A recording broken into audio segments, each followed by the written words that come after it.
Ba que gisatuñu c'est pourquoi ñu accepté woon dem à ces élections parce que liste Amadou Ba sa personne en tant que ministre des finances ñu amoon ci moom yaakaar tellement on pensait que ni les chiffres dette cachée problème yi fi nekk problème économie yi ñu traversé il pourra défendre ça que moom dina défendre le budget loolu lañ doon xaar y a pas un Sénégalais un journaliste chroniqueur ou quiconque bu mën a wax ni il attendait ça de Amadou Ba amul nañ waxante dëgg à un moment il faut quand même qu'on ose assumer suñu ay propos pour xam parce que Amadou Ba bi muy ñëw loolu lañ yaakaaroon ci moom aujourd'hui l'histoire est en train de donner raison à Macky Sall et aux autres à APR que kii amul fit que Amadou Ba bu dee moom la ñuy xaar mënul diriger ce pays parce que yow Aïssata Tall Sall Thioundoume une dame mën a tenir assemblée nationale. Sur ce point est-ce que également du moom mooy façon wam de faire parce que gis nañ actuellement nii opposition bi ñu ci ëpp kenn. mais xaar ma ñëw ci moom ba pare.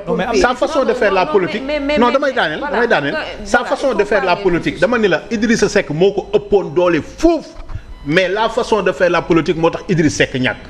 après Abdoulaye Wade y avait que Idriss Seck moo fi amoon ce poids amoon fi ce doole mais il a commis énormément d'erreurs parce que il a pensé que ni moom niveau bi mu nekk mënut a wàcc loolu et finalement il a été dépassé par les événements tout perdu parce que fa mu nekk Sénégalais yi newuñu fa biñ ci jógee Khalifa Sall amoon na fi doole mais fa mu nekk ak politique ba mu doon def Sénégalais yi newuñu fa dafa ñàkk Pape Diop fa mu nekk ak patronat bi mu téyewoon fi buggaan téye ni ci patronat bi daf ko boolee ak Pape Diop dañoo bokk trop histoire politique ci côté boobu téye patronat bi téye homme d'affaires yi téye Ndakaaru téye la jeunesse mais malheureusement utiliser wu ko à bon escient pour mën a bénéficier ci loolu malheureusement gis nañ Pape Diop fi mu mujj. Amadou Ba fi mu toll nii. su amul chance dëgg. non waaw ba tey mais est-ce que avec le gouvernement da ngay ñëw rek ne këng dóor sa bopp ci miir. non bokkul c'est pas la même chose su may waxee. man je parle de l'expérience politique ak parcours. en tant que journaliste li Kader di wax nii. parcours le constat. c'est ça. man loolu laa la bëgg a indi Amadou Ba moom parce que yaakaar la. parce que loolu laa la bëgg a. c'est pour montrer. on avait espoir à Amadou Ba que tey jii du ñu egsi fii ci biir problème te du taxaw à l'Assemblée nationale dëggal boppam se défendre. pour moom mais aussi défendre régime boo xam ne si ne àndoon na ak ñoom mais aussi sauver les Sénégalais à cette situation tey jii xoolal assemblée bi ñu am ci opposition bi Abdou Mbow nga boo ko xoolee rek Abdou Mbow rek ak coalition bi mu nekk ak ña nekk ci ginnaawam Tafsir Thioye yaa ngi koy wax léegi c'est vrai amoon nañ ci moom yaakaar am na position bi mu amoon nañ ci moom yaakaar Aïssata Tall Sall nga continuer Thierno Alassane Sall Abdou Karim Sall ña fa nekk. bu ñu taxawee di wax niveau bi ñu am charisme bi ñu am présence bi ñu am à l'Assemblée nationale Pape Djibril Fall non loolu doy na assemblée mais malheureusement dafa mel ni dañoo ragal majorité bi ou il faut ñu noppi pour ne pas payer les pots cassés. poursuite on peut dire que ne dañoo ragal majorité bi est-ce que également du seen façon de faire il faut aussi tam ñu nangul ku nekk mais ñu nangul ku nekk sa façon d'agir et de faire de la politique. On est en politique. S'il n'était pas investi sur des listes. xam nga lu tax mooy dañu dem élection ñu jox leen 7 députés. Nouvelle responsabilité ils ont dit nouvelle responsabilité bi ñu leen joxee 7 députés les 7 députés de la nouvelle responsabilité nañu def seen bilan à l'Assemblée nationale. man tey Brand Fofana bii xàmmee maa ngi koy doog a xàmmee Racky Diallo. waa Matam mere wuñu ko. parce que ma nga fa taxaw Abdou Mbow léegi am na ku may rectifier sëñ Khadim Ndiaye pour wax ma ni Abdou Mbow bokk na ci ñi taxaw ci pupitre bi wax ci Bachir Fofana. waaw dëgg la sànq bi ma cité Pape Djibril yëguma ko kon leeral na ma ko jaayalaama Abdou Mbow yow it bokk nga ci homme de l'année aussi 6 mois yi.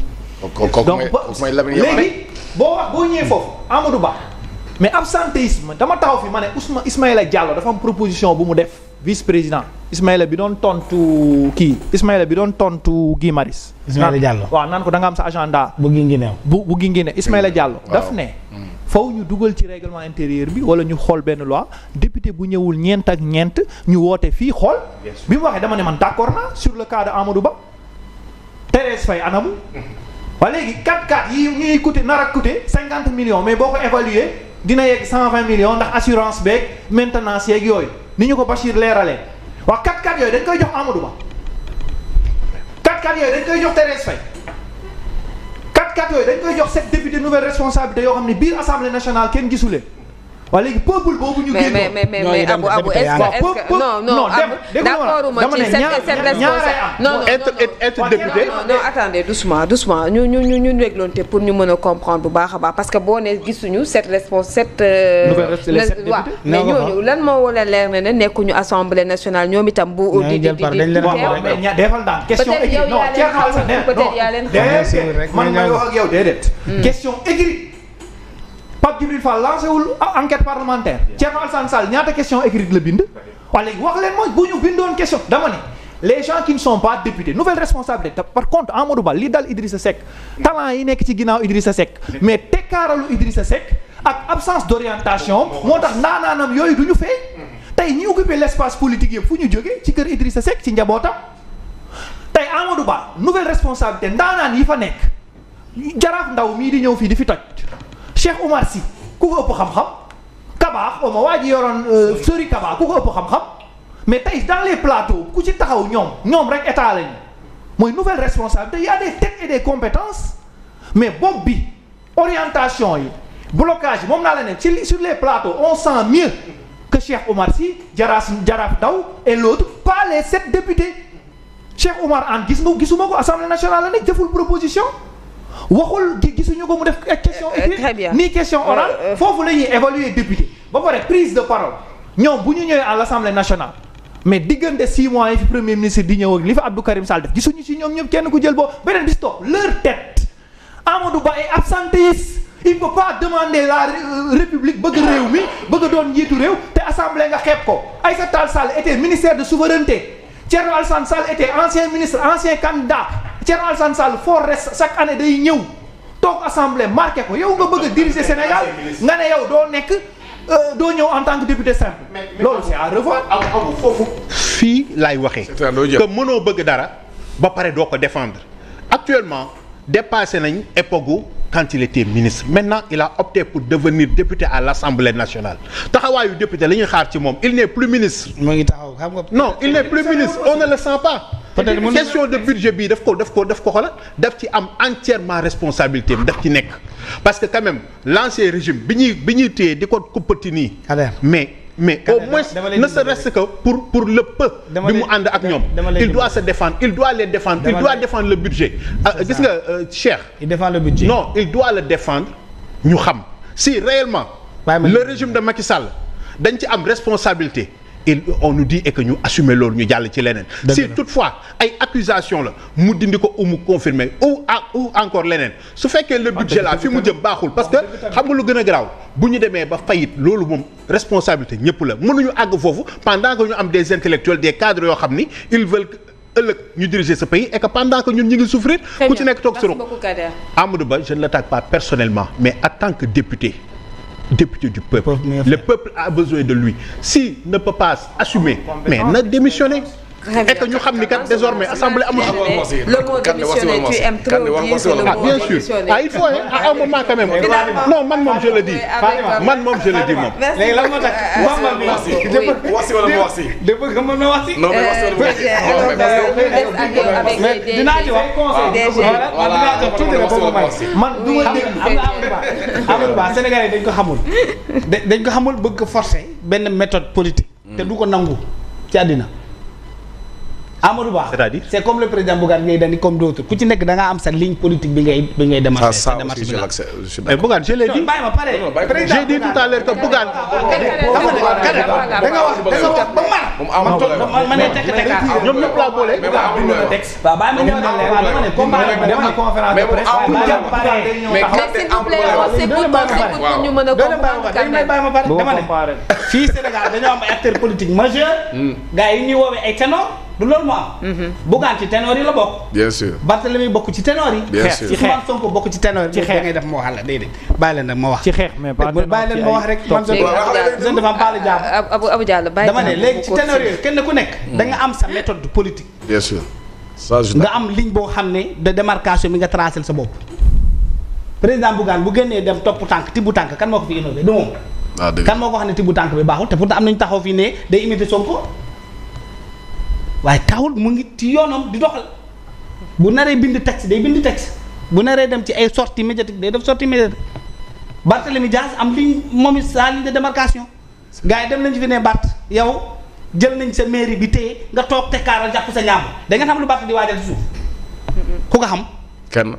waaye léegi Amadou Ba moom mi nga xam ne quand même quoi que l'on puisse dire bu leen fàttaliku sa conférence de presse du parti socialiste nee na bu ñu demee élection ba woote Pastef mi nga xam ne gagné na nañ leen bàyyi ñu dem voter la loi de finances initiale sans débat waruñu ko débattre nañ leen bàyyi ñu wooteel leen ñu gouverner sinon ce pays là va vers le danger on risque d'avoir une économie contrainte une économie éprouvée et c'est le peuple qui va en payer le plus lourd tribut loolu la wax fii parti socialiste. on a dépassé ça. bàyyi ma pare rek mais fu ñu lu ñu dund nii fu mu toll nii. te il avait prédit ñu dem woote loi bi jàllale mais ñii woote nañu seen loi jox nañ leen assemblée nationale Amadou Ba dem lu fale lu mu tudd sa jumaa ja ndeysaan bi ngay défendre tous les jours. mu ne leen bàyyi leen ñu gouverner. bàyyi leen ñu liggéey. le peuple sénégalais l'a pris mal parce que ñoom ils ont entendu bàyyi leen ñu gouverner mais bu leen kenn buntu xatal. waaye yow jël nga koo xam ne ñun ñëpp xam nañ ne moom CVM nii la toll comme sama téléphone portable bi ngeen bàyyi fii ndaanaan yi wooteel ñaari ñi nga xam ne amuñu benn carrière mais parfois il faut les laisser avec le temps. donc il approuve. donc Amadou Ba approuve. non il n'approuve rien. Si, il approuve. Il n'approuve pas. Il a sa méthode. Mais on est en situation catastrophique. nga ne bàyyi la ñu liggéey donc Amadou Ba approuve. donc il approuve la situation. il approuve dette bi. s'il vous plaît on s'écoute. s'il vous plaît Amadou Ba lan la woote. nouvelle responsabilité la woote. waaw nouvelle responsabilité yéen dem leen décortiquer lu muy signifier. lu muy signifier. il a sa méthode politique. mooy absenté assemblée. mais il est important. loolu nouvelle responsabilité mooy fuir le débat. il est important. Il laisse les Sénégalais connaître ceux-là qu'ils ont mis à la tête de ce pays. Très bien. te nous sommes en train de le découvrir. yow yaa ngi wax ne yaa ngi bëgg rek. bàyyi ma pare rek li xew mooy.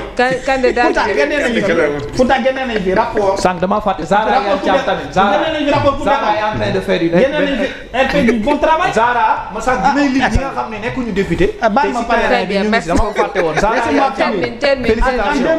termine en 2000 xam nga lan la on est en train de quitter le débat essentiel. ñuy personnaliser le débat di ko yóbbu ci ay nit. du foofu am nga député là. On parle de l'Assemblée nationale. Le débat c'est le budget. Je termine. C'est pour défendre le budget. Non bul jaawale de non bul jaawale. C'est pour défendre le budget. C'est quoi rôle et responsabilité des députés à l'Assemblée nationale. Nouvelle responsabilité. On parle de ça. C'est ça le sujet, n'est-ce pas? dégloo leen tamit nag il faut ngeen dégloonte parce que nii ngeen di waxante nit ñi duñu comprendre. duñu comprendre dama bëgg Sénégalais comprendre. tey le débat xam nga lan la Bamba. On ne doit pas en vouloir à personne. On doit en vouloir aux 47% ou à nous tous qui avons donné le pouvoir à ces gens. Ça aussi c'est vrai. Les 44% là xaw ma ñaata pour cent. 56 ñoom la ñu war a mere 50 ñaata. 54% mais ñoom ñoo gañ. ñoom la ñu war a mere. mais ñun bàyyi ma pare rek Bamba s'il vous plaît bàyyi ma pare rek. xam nga lan Kader. lu ñu war a xam mooy lu ñu war a wax Sénégalais. C'est oser le débat de la vérité. Le peuple souverain du Sénégal a choisi un groupe de personnes tànn leen. ne leen yéen ñu gënal Amadou Ba yéen ñu gënal Bougane Gueye Dany yéen ñu gënal ñeneen lu ñuy dund nii na gën a saf na Bougane ne tekk fii ak 2026.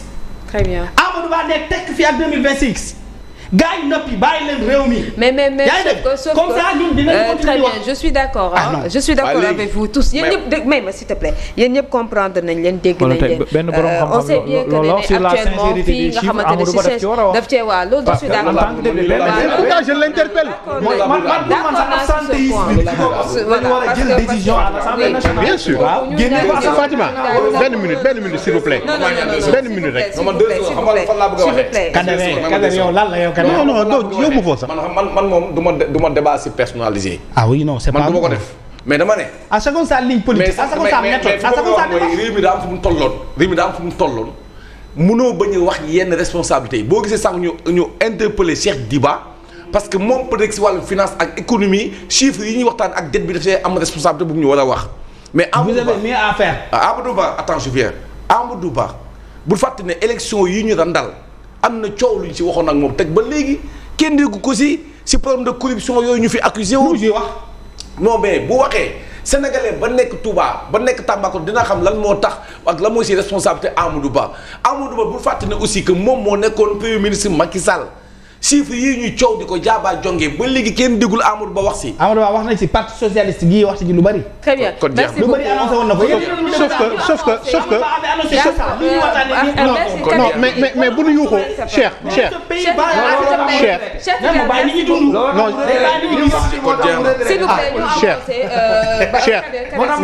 ñan ñoo xam ni on est en révision de liste électorale liste électorale bi ñu ngi en révision et fi mu toll le 10 bii ñu jëm incha allah lay arrêté.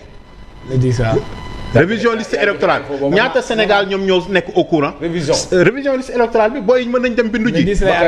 pour préparer ba le 31. léegi nii donc on n'est pas en période électorale et pourtant ñi ngi def ay transfert électeurs ñu bari xamuñu loolu. donc gis nga y a des non-dits fii ay non-dits non mais foofu tax ma lay interpellé c'est-à-dire ñu ngi ci ay gis nga yi sax massif gis nga amul bilan xam nga non attends Bamba parce que ci biir kii ba lañ leen koy defalee ci biir élection yi di ñëw man sama observatoire day dem di xool foo dëkk ak foo jóge ak foo déplacé wu mais parce que maire bu amul bilan kaj ko ci ay transfert électeur observateur bi mu ngi leen di xaar dëgg la mais gis nga le débat là gis nga Kader s'il te plaît nga jàpp ci yéen tax député nouvelle responsabilité yi nee nañ ñoom même si bu fekkee Amadou Ba nekkul à l'Assemblée nationale ñoom ñuy foofu di def li nga xamante c'est le capitaine li ñu daloon ñëw Bamba ci li nga xamante ne moom moo jëm ci DG yi ak ñi nga xamante ne peut-être que ñoom ñoo di ñeneen ñi nga xamante ne voilà DG yi ak ñi nga xamante dañ leen di génn càcc voilà ñu gis ne fan yi coow li bëri na loolu gis nañ nag Césac di Serigne Saliou Guèye mi nga xamante ne mu ngi accusé bu baax a baax ñenn ñi nga xamante ne ñoom ñooy def lu nu mel ndax mu ngi koy wax te itam il assume pleinement ses propos te itam bu jaree mu joxe ay tur jëm ci wàllu woowu d'autant plus que ne ñoom ñoo woote li leen di jubal jubbanti. en tout cas dëgg yàlla de si wàllum problème mu DG yeeg ak li nga xam moom la ñuy avancé. bu ko keneen waxoon ku doon Serigne Saliou Guèye ñu ngi koy convoqué di ko woo di ko entendre bu ko keneen waxoon te wax dëgg yàlla comme moom nee na yoon na li nga mooy ay preuve am te buñ ko woowee dina ko gën a leeral waa léegi dañuy faral di dégg fii souvent ngay jékki-jékki dégg ñu ne la am na ko plainte bu yéexee plainte sax ñu ne xaw ma procureur